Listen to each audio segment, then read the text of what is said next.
All right, everyone, it's time to talk about the co-founder of LinkedIn, which is, part of that major Silicon Valley group that constantly censors and is worried about Russia. Reid Hoffman, the individual, the new knowledge front, and actual election interference. See, what happened is this.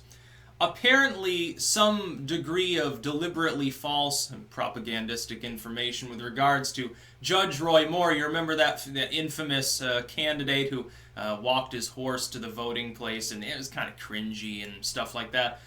Some of the claims about him made at the time, about his various improprieties, were blatantly false.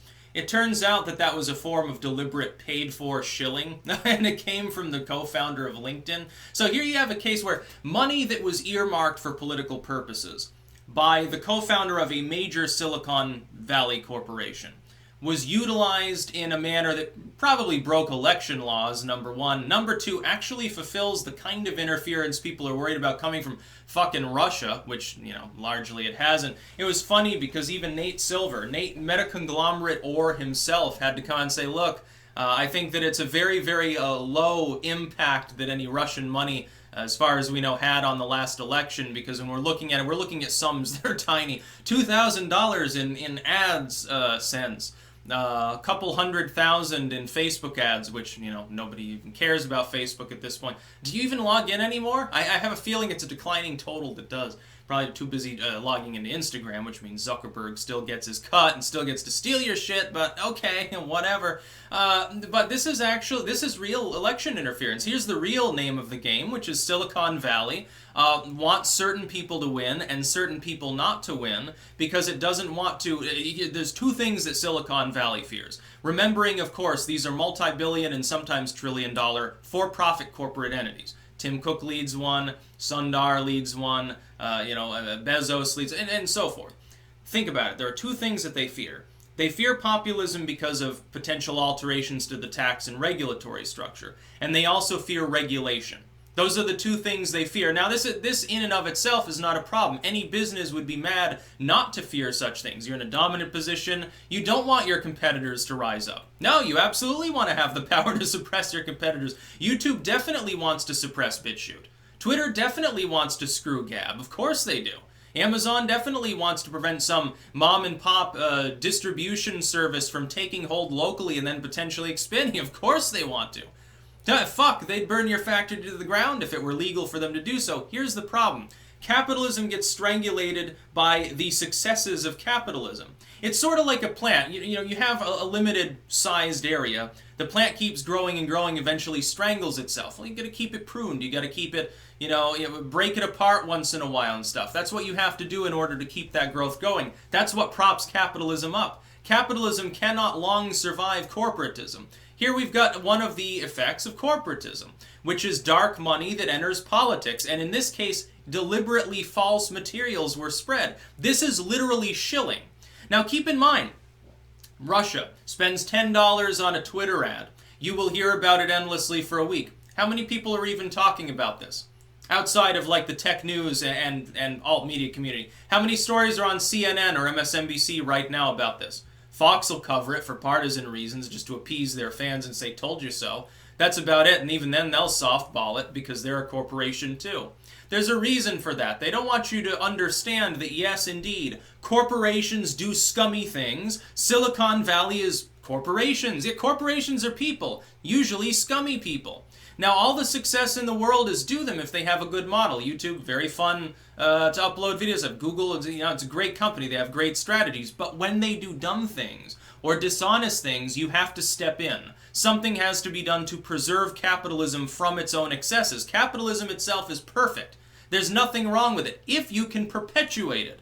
Any other system, why would you want to perpetuate it? Socialism is a miserable failure. It's junk. It's voodoo economics. Communism is the worst of all. Any of these other systems, they'll fail long before even a poorly managed capitalistic system will fail. The problem is, we are a poorly managed capitalistic system at this time. It's becoming corporatized. If you have capitalism, you have competition.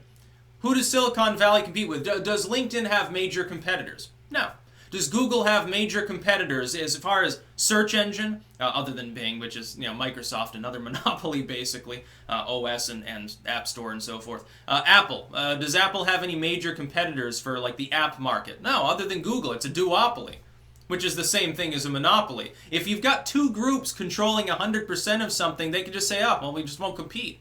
It's 50-50. That's fine. We basically rule the world. Nobody cares. Now, of course, eventually someone tries to backstab the other and all hell breaks loose, and then you have a little bit of hyper-capitalism gets re-injected. It can be very good for a system.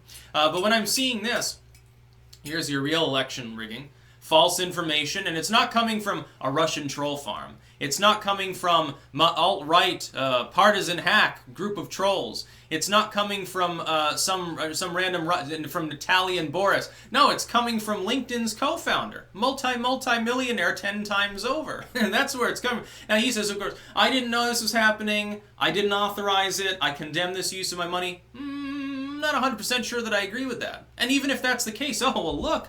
Oh, so you're saying that money appropriated for political purposes by these large corporations can be misused by lower level individuals. The CEO could be a totally honest person. They could be Jesus Christ incarnate, and yet you end up having this sort of thing happen. That's probably even scarier, because there are probably multiple people who can access that. And your companies have so much power. Yeah, absolutely. You can afford to set up a pole barn in Stillwell and have 1,000 people make crank calls about Roy Moore or someone for days and days on end. Yeah, you can absolutely fuck with an election. By the way, this has happened before in U.S. history. You didn't even need mass communication on this scale. Have you ever heard of the Gilded Age? Have you heard of the carpetbaggers and muckrakers? Have you heard about that period? We're talking like, late 1870s, I believe, through basically the dawn of the Progressive Era or near thereabouts.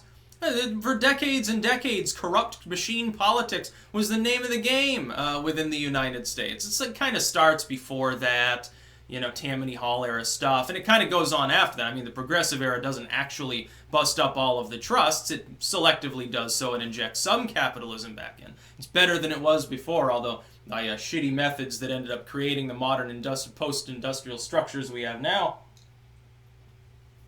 Now, what we need to do, we desperately need an Internet Bill of Rights. We desperately need more oversight into the money that goes into politics. For instance, I oppose Citizens United. Politicians, most of them will tell you that they oppose it. Oh yeah, we don't want that corporate money in politics, but I really need that corporate money. Because they're already addicted to it. It's like they're heroin addicts, basically. They're never going to wean themselves off of it. No, the people at large would have to rise up in enormous numbers and demand it to be rescinded by a constitutional amendment. The problem is it's not going to happen. People don't even talk about it. One of the most shitty and important decisions that SCOTUS ever made in the last century, basically, and people don't even know about it. They don't even understand why their political system's fucked in the ass. So they're never going to do anything about it because a lot of them are totally ignorant to why it's happening. They'll blame it. It's more convenient. It makes them feel better to think they can do something about it, so they just blame more Republicans or more Democrats or something. No, it takes two to tango. They both love Citizens United. And they both love it when their Silicon Valley buddies do crazy things like this. They absolutely love it. That's about all. Peace out.